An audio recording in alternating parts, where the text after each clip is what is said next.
That's kind of the ultimate way to play a team sport. Like, you're all doing the same thing at the same time. You don't just have your little component of what you do over here and what your teammate does over here, and then you just have to hope that your teammate does their aspect of the game as well as you're doing your aspect of the game, and then hopefully the teamwork just sort of comes together.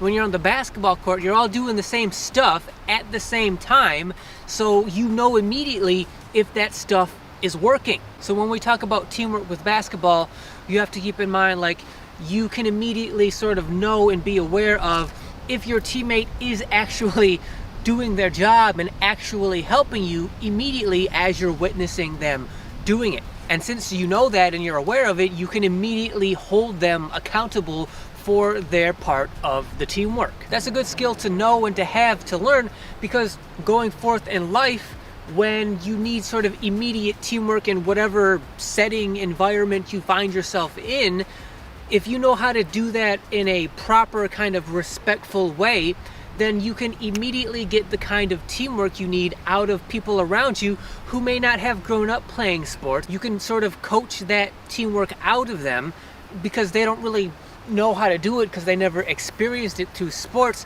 But you did through basketball, so you can kind of immediately teach them, okay, here's what I need you to do, how I need you to do it, and you can get the kind of good results that you need out of them as quickly and efficiently as possible. And it's kind of the most relatable aspect of life lesson you can learn through a sport. So that's why teamwork is, thought of so commonly when it comes to life lessons involving sports and basketball. The second biggest life lesson in basketball to me comes to the point of being coachable, being able to be taught how to do something the most efficient and effective way possible. If you play organized sports, organized basketball, you have no choice but to experience that. Now, me myself, I didn't really play organized basketball.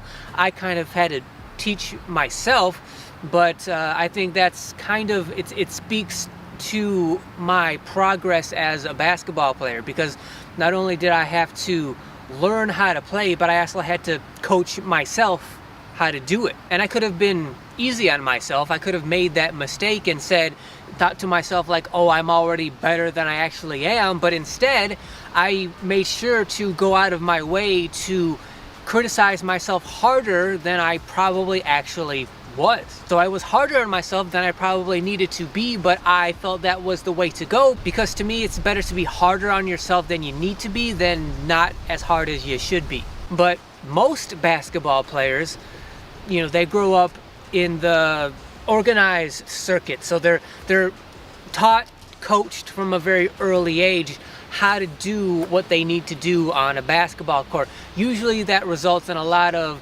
drills and workouts, because when you're talking about like a coach or a group of 2 or 3 coaches trying to teach basketball to a group of 15, 20 kids at a time, the most effective way to do that is to teach them how to do a drill or a workout and then just put them through those drills and workouts. Not only is that sort of the most time efficient way to do it, but drills and workouts are the best way to learn how to do a new skill. And when we're talking about being coachable, we're talking about learning how to do new stuff for the first time from someone who already knows how to do it, and they're trying to teach you the best way to do it for the experience that you have at the time.